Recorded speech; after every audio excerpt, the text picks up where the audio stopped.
So the fire department, for example, they might want to look and say, where the most vulnerable in terms of population, you know, because they might have to save some lives during that period.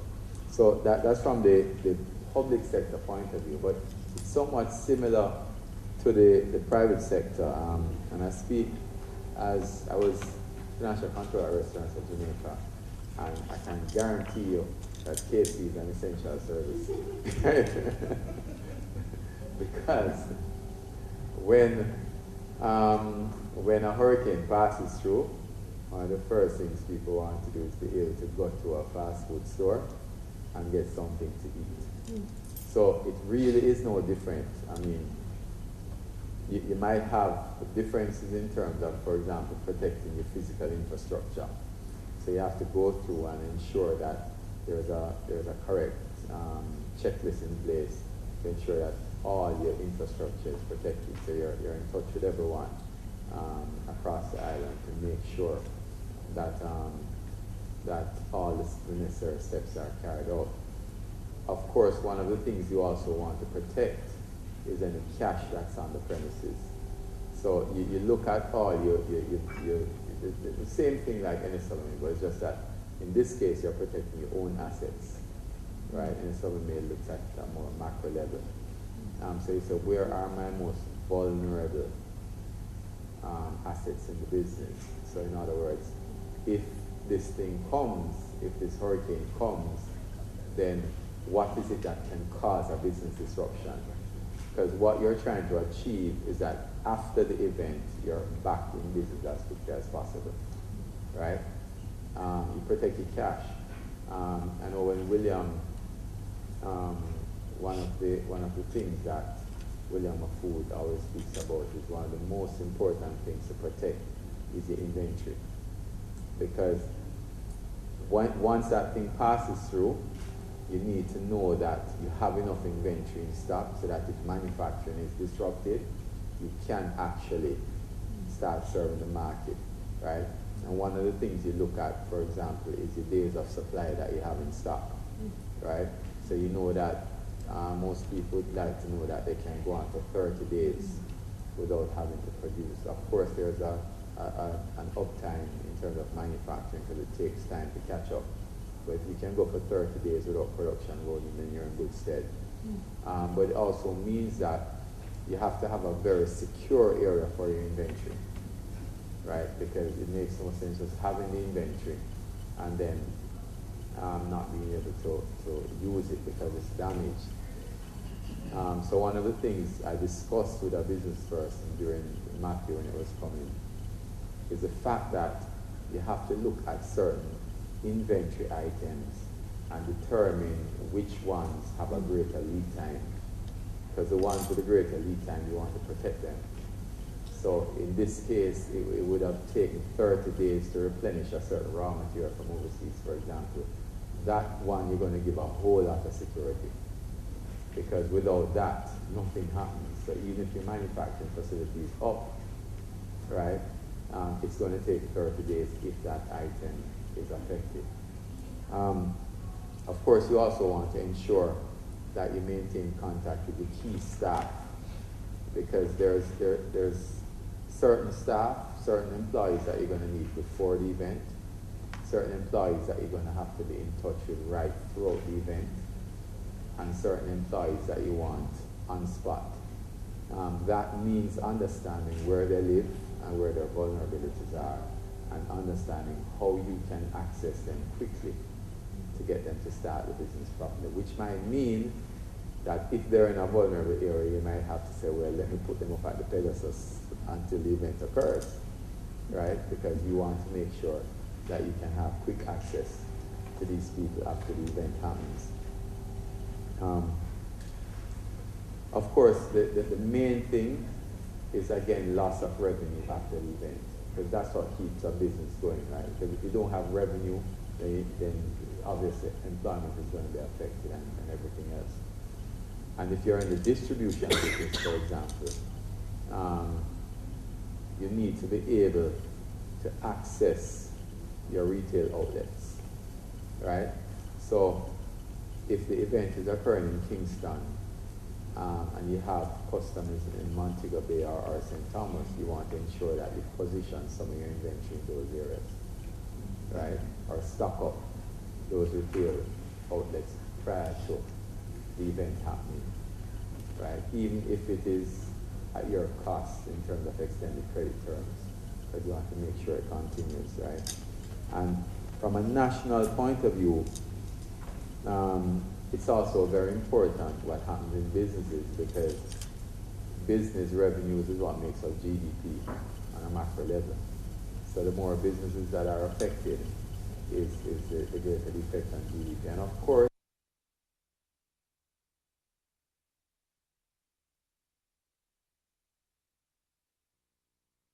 States will be about 38. There are all kinds of ifs and buts when you make these things. But it's just an interesting thought. And India will have 1.62 billion people. China will have about 1.34. India will be, according to that Citibank projection, it's not some idle individual doing it. There's Citibank numbers. Those are their projections. So when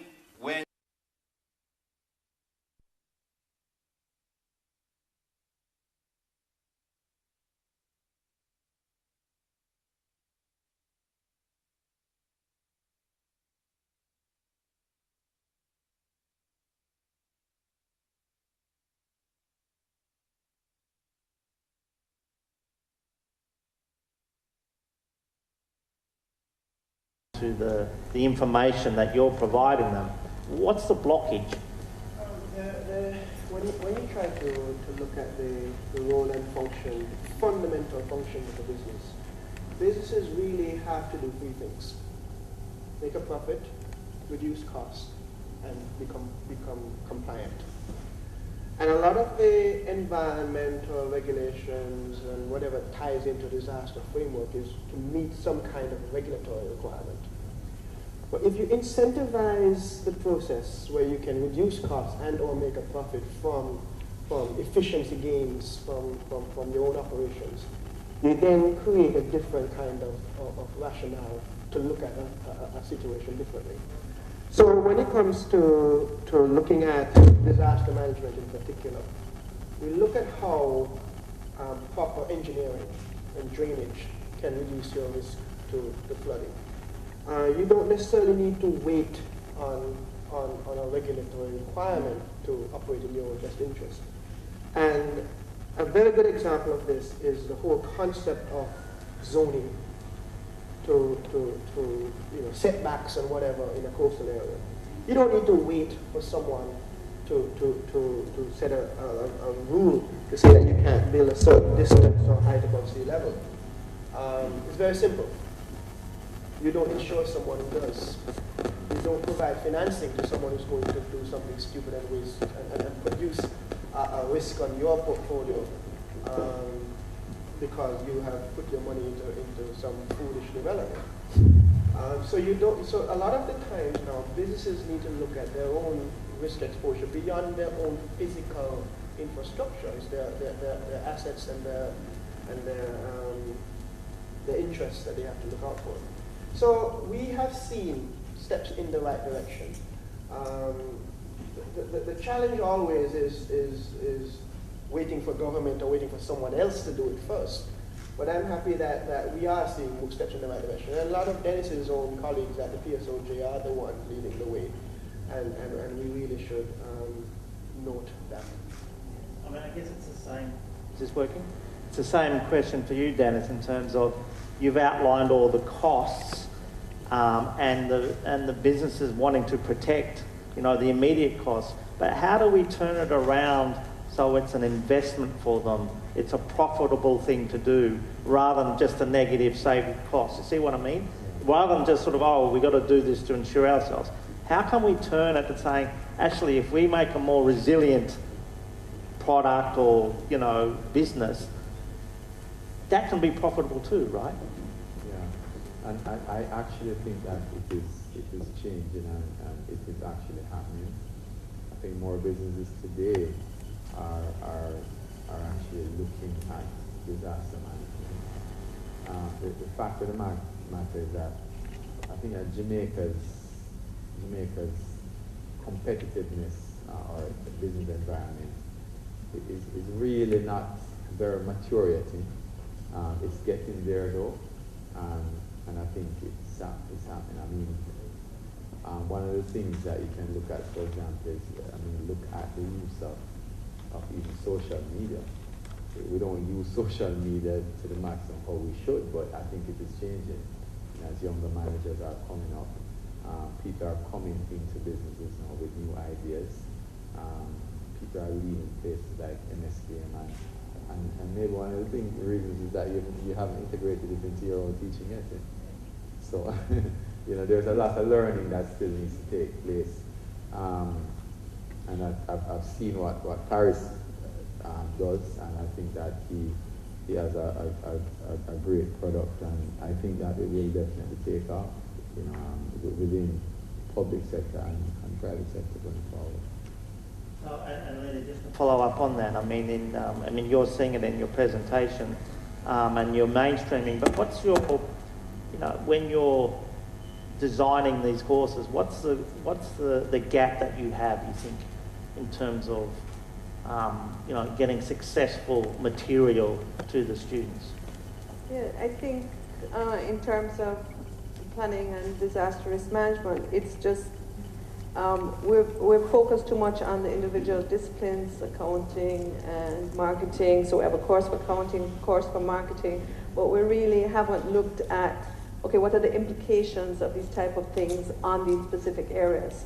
So I think it's maybe to bring in expertise that have a more broader vision of, okay, yes, you have these disciplines, but then when these factors occur, what is the effects of this on these different areas of the business and the organization? We do have a program in enterprise risk management where some of that is covered, but not in the kind of integrated way we'd want to see in a sense in the general management area. So we do this MBA where we have a core set of courses that are delivered, but how does this disaster management influence those disciplines? And I think it's something that we just haven't really considered in enough detail, and something that we will do in going forward. And do you have, given that you've heard today, do you have the information sources and the experts in the region to be able to do this? Yeah, I think one of the benefits that we have as a regional institution, but also I think MSBM has a very close collaboration with private sector.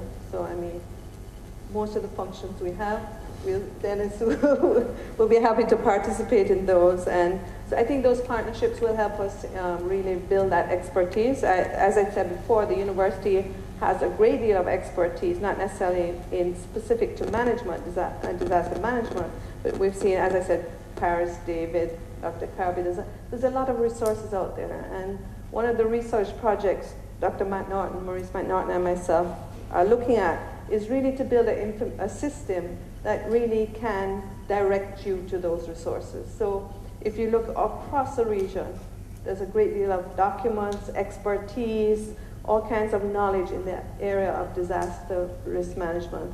So one of the things we're trying to build is what we're calling a knowledge broker. You go to a central place to say, okay, where can I find information about what? Not just documents, but people, institutions, centers. And that's one of the things that we want to do at the regional level. And we're working with SEDIMA in trying to build that system. Okay, no, thank you for that. And just before I open it to the floor, a question to you very briefly each. Do these global agreements, Sendai, SDGs, climate change, habitat, are they important to you? Do they impact on you? Do you use them? I need this feedback from me, but also, this is a question I ask, how useful are these international agreements to your sort of daily work? If I may, several global agreements apply directly to us. Among the many different Millennium Development Goals, MDG 6 specifically talks about environmental sustainability. We have the Paris Agreement and the upcoming Morocco climate change discussion. These things provide several things to us, and certainly David can speak a lot more within his own network regarding these global arrangements. But they provide funding, they provide training, they provide a framework that we can baseline our assessments, our efforts against some kind of a global thing. And that's very important when we deal with global business.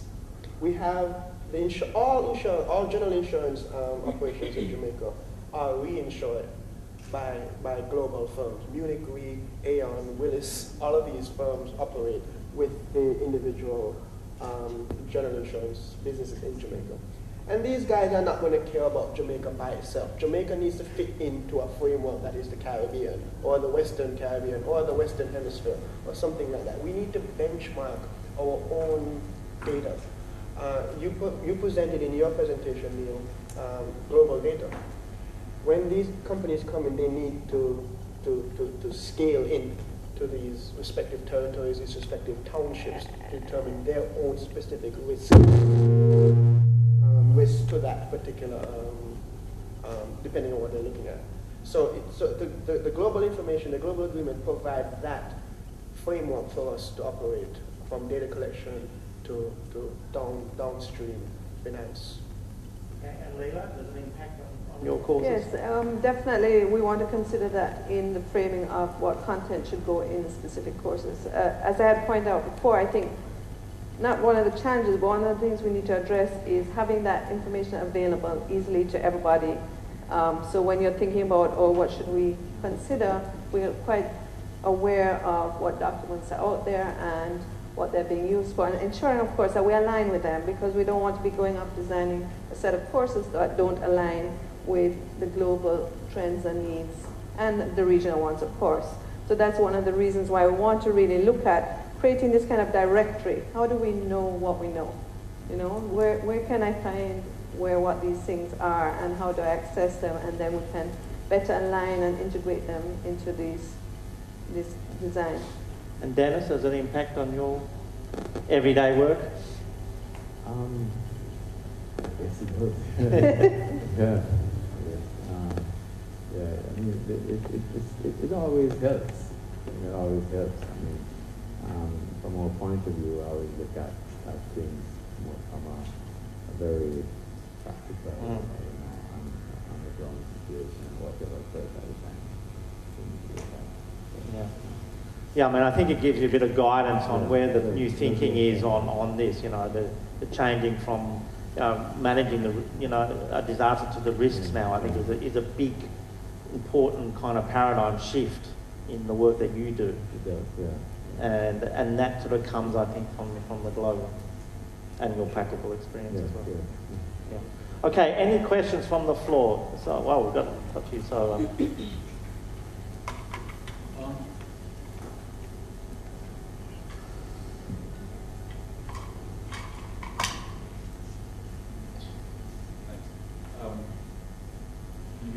Yes, David. Okay.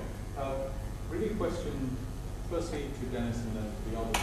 If Matthew had hit and had taken the course that it was originally projected to, it come straight from Kingston, approximately how many of the, let's say the larger business, larger members of PSOJ would have been able to get back to work, say within a week, say within 2 weeks, if we'd been hit by a Category 4? And then part B, what if we had an earthquake? Are we prepared for that more or less than a Category 4? I think that most businesses will be back up and running maybe in 2 days or so. The problem would be that they would not be at 100%, and there would have been significant losses. One member, for example, estimated when it was coming that his businesses would have lost about $500 million. Right? And that's just one business. So it would have been a significant financial fallout. But everything would have been put in place by businesses to be back up and running within 2 days or so. What I think would determine if a business is up and running more than anything else is not the preparedness of the business, but the effect on the infrastructure around the island. So for example, the electricity, the access routes for employees to get to work or for delivery to happen. So I think given all of that, I think that if all of that is in place, they would have been up and running within 2 days. The second part of the question is Earthquakes. How we earthquakes. Versus category. I really The don't expert is here. Yeah, I mean, How can we have a next? Yeah. Paris connection. In 2010, we had the Haiti earthquake. yeah. And then at the end of that year, which is the reinsurance renewal cycle for a couple of general insurance firms in Jamaica, we simulated what would happen if that same earthquake had happened in Jamaica. We took it exactly west along the same fault, used the same vital statistics, same focal depth, same magnitude, and just moved it as close to Kingston as possible along that same fault. We found that about 70% of Jamaica's built infrastructure would have felt the earthquake, and of that 70%, about 40% would have received serious damage. Notice I'm not saying fatalities or anything like that. Serious damage as a direct result of the building construction type and the peak ground acceleration. Construction would have a direct impact as a result of peak ground acceleration. So we knew exactly how much would happen, how much damage would happen across Jamaica. And then we applied it to the insurance company's portfolio. So we found out that the damage to their portfolio would have been below the event limit that would cause that company to collapse. So all of these things would have been important. So in other words, I'm answering your question not as a result of opening the shop the next day, but whether that company would be around in 1 year's time. And that is the kind of focus that we have to look at. But what Dennis addressed it very importantly. It's not so much the damage to the company and so on, it's the ability of staff to come to work the next day or the day after. We'd find that survivability is a lot greater now, but there is no business without the staff. And if I can just say, one of the important things in disaster recovery is the ability to access and utilize your ports, your airports and seaports. Right. One of the problems with Jamaica is that our airports are beside the sea, and therefore they're very vulnerable. Ideally, your airport should be located inland. And David, you are familiar with the issues with Northern Ireland Airport. The building is very well designed for windstorm events, not so much for earthquakes. And 1907 alone had serious events on both ends of the Palisades, from Giddy House to Donald Quarry. So you had all kinds of issues with earthquakes along the Palisades. No, I was just going to add that I think there are ways you could look at decreasing the loss of productivity, though. As I think we had pointed out in the paper, there are flexi work, working from home. For example, how many days did we all sit at home waiting for Matthew to come? Right. We didn't lose power, we didn't lose internet, not stayed at home, but a lot, schools were canceled for a few days. We were unsure about what was going to happen. There's a lot of things that could have productive time if we had different ways of looking at keeping the business going. I think we could improve but in that way. So some of the disruption that's been modeled is also to the telecommunication infrastructure. So Right. the fiber lines are cut. Right, but I'm more saying like pre-preparation. We're And also, very importantly, is access to market. So, I mean, everything could be fine, but if there's no consumer, you have a problem. If there's no retail outlet, you have a problem. I thought it was an important point you made, that in many cases, I would imagine now, businesses that are well prepared for certain kinds of risk. The biggest problem or constraint to them to function is not the stuff that they control. It's what goes on either in government, infrastructure, large installations like airports, seaports, and also the quality of the housing which their employees live in, and their ability of their employees to get out from home and get to work, or why bother go to work when I have a roof down on the house and find McFarlane and everything else? Well, I don't know if Paris has looked at this, but the vulnerability from having 1/3 of the population in squatter settlements is a serious issue. What about 10,000 structured alongside the gullies? Yeah, that's a serious issue. No, it's a global issue as well. I mean, when they're looking at, but I think there's 2 points there that I think you're right, David, that, you know, it's the other components, but to me, the private sector also has to partner with the government and say, look, your power, your transport are so critical to us. Why aren't they more resilient? Yeah. And they should be asking these questions. And I'm always amazed that they don't push, you know, the government's a bit harder and saying, you know, the impact on us is even higher. So, you know, can we work together to do something? Not saying, oh, you have to do it all, but how do they work together a lot more? And that's the future, I think. Sharing the responsibility, but also sharing some of the solutions. The other point I would like to make is on getting the staff back to work. Yes, but often they're traumatised for a long period of time, particularly an earthquake. So even if they are back at work, they're not productive because, understandably, they're, you know, concerned about family and all sorts of stuff. So I think you have to build in more than 2 days into your to come back. As I said, it won't be 100%, but yeah. things start. The other thing we found on like the use of ITs is that they're quite easily cut out, or they get oversubscribed because people are ringing around looking, you know, and so it dies. So what's happening? We're seeing a bit of a comeback of old, what we call old equipment.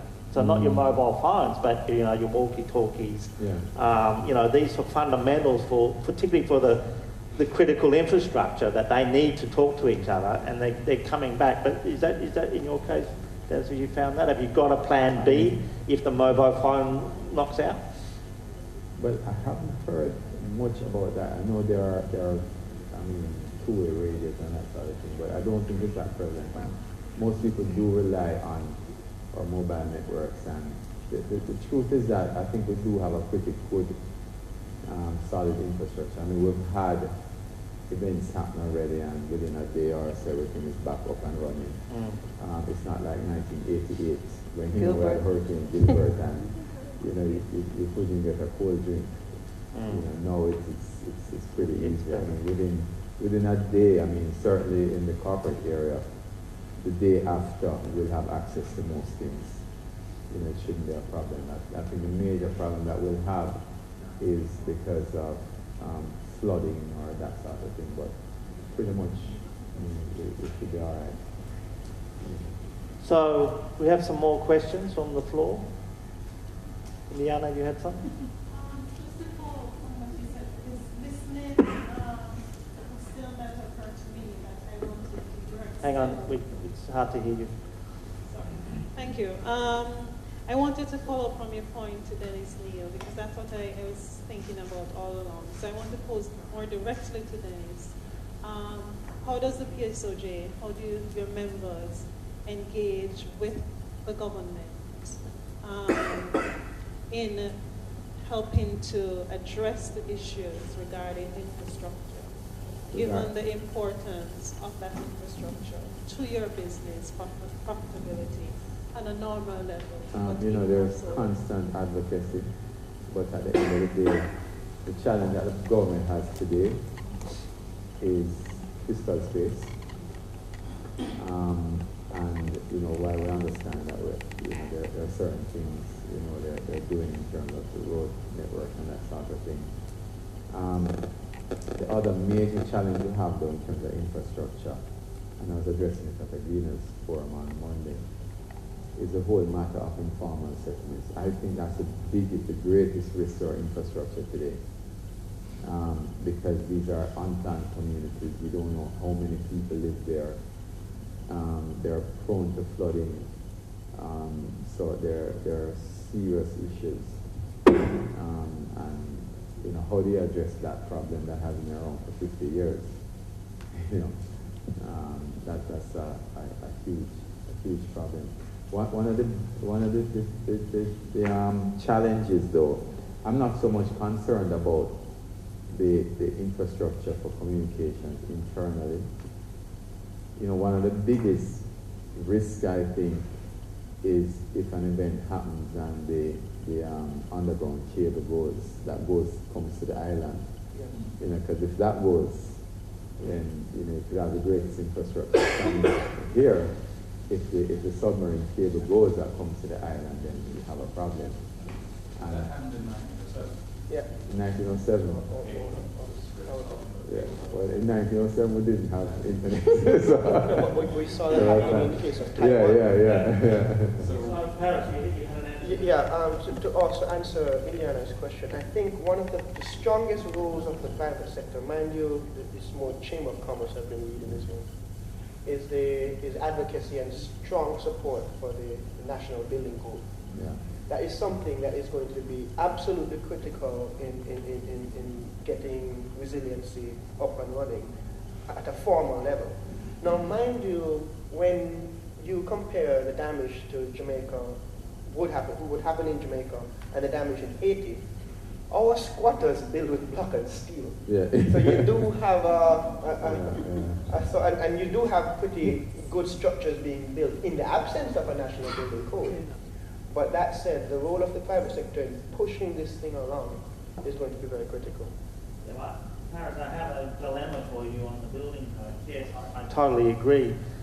But what we've found is in places like the Philippines, it's now had a category 6, or are they saying 7, right? I mean, where do you now draw the line on your building codes? Are you going to go up to that kind of level, which gets very expensive? Where do you draw the line?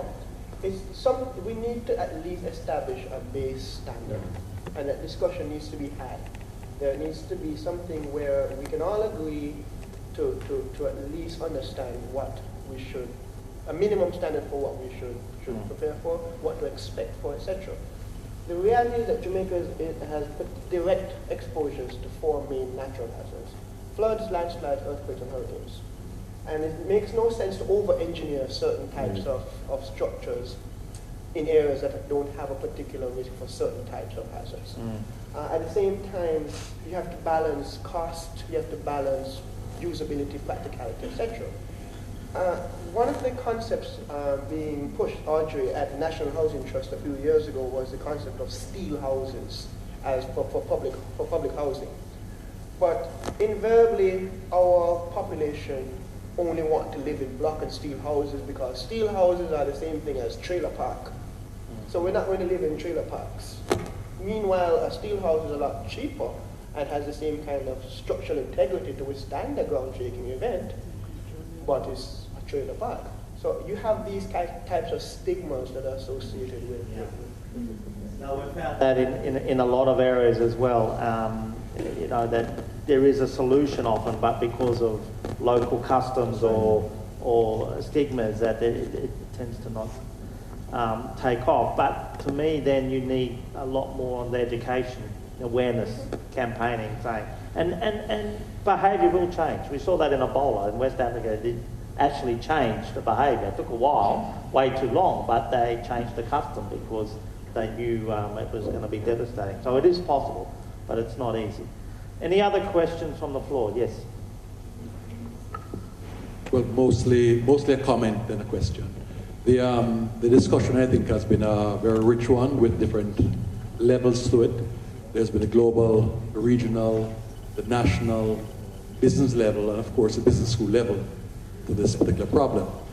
At the global level, I think the participation of a nation in agreements, in advocacy, issues of climate change and climate change resistance comes through the diplomatic efforts of the countries and of the Caribbean nations that advocate within the framework of small island developing states to lobby for actions to be taken to reduce emissions and so on that cause the disaster you're describing. Within that framework, though, the issue of mitigation has to be funded. And so the question of how do small island developing states gain access to financing to get the job done, and especially in the context of high debt burdens. And so subsidized financing, and there are massive pools of financing available globally, and how do we tap into those sources of financing would be a big issue.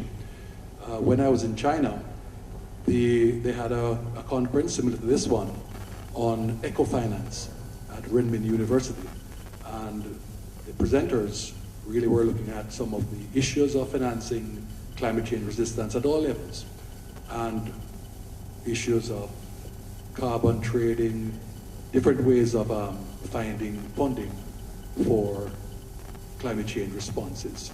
The commercial aspects of it were also explored, and the new instruments are now available to provide financing. So I put this back to the panel.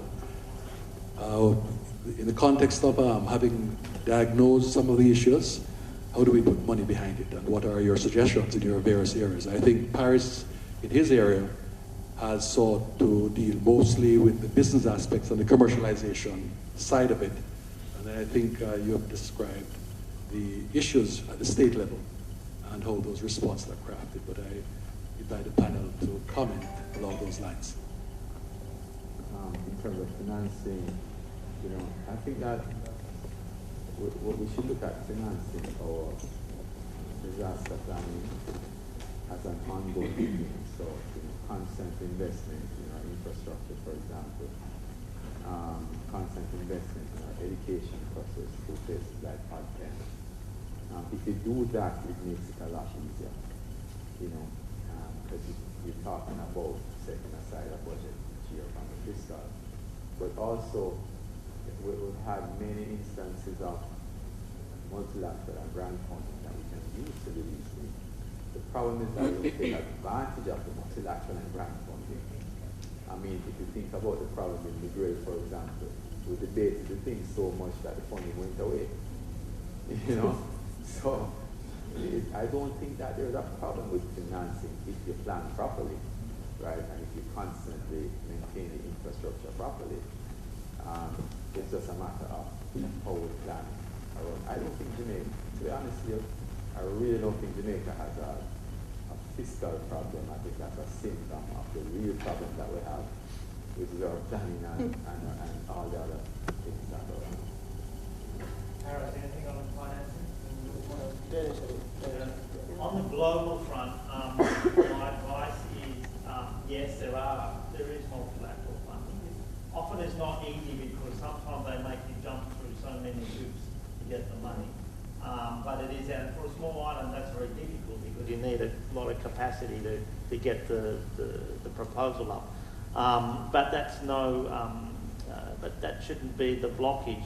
I think you need to access it and get a good proposal up. So you have Green Climate Fund, you have World Bank, you have some others there. So I think it's very plausible, and it is a growing. There's a lot of interest now, in particularly in the climate change and the risk resilience area. But what they're looking for now is not just grants to the government, but they're looking for partnerships with the private sector. If you can get that in, you can almost guarantee to get some kind of co-financing from multilateral. That's what they're after. So rather than the old school, they want, okay, what is your business going to do to help?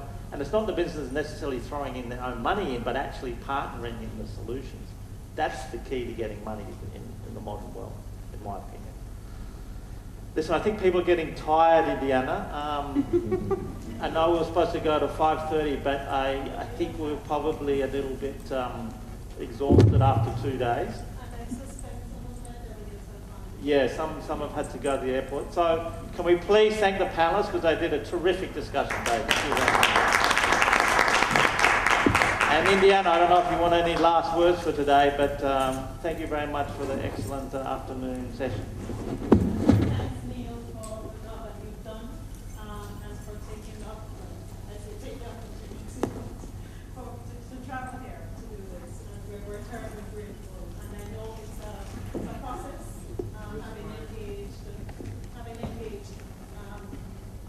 having engaged Dennis through the PSOJ. And of course, sustained engagement with the MSBM and with Paris. So I'm thankful for the effort.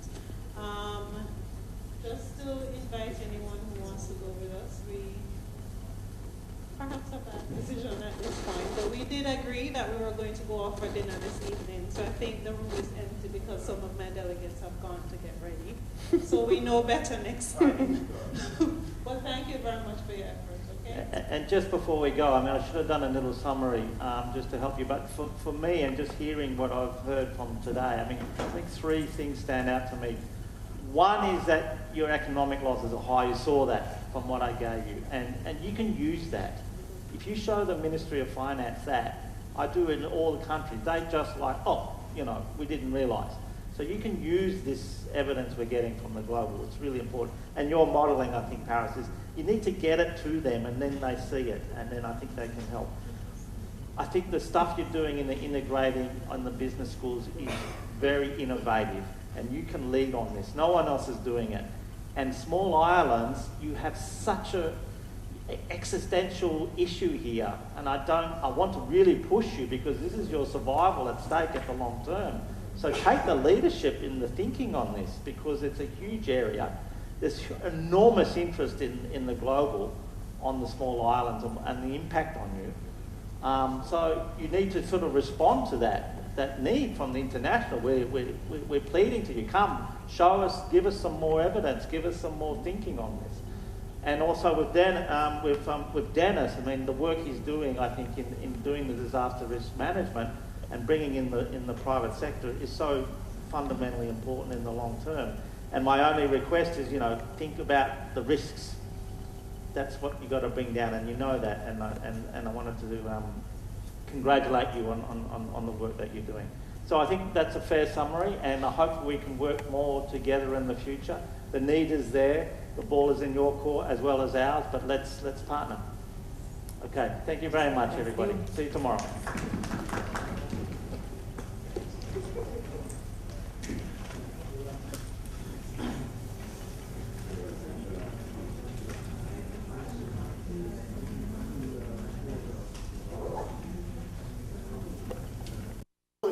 We will get 5% GDP growth in the next 4 years.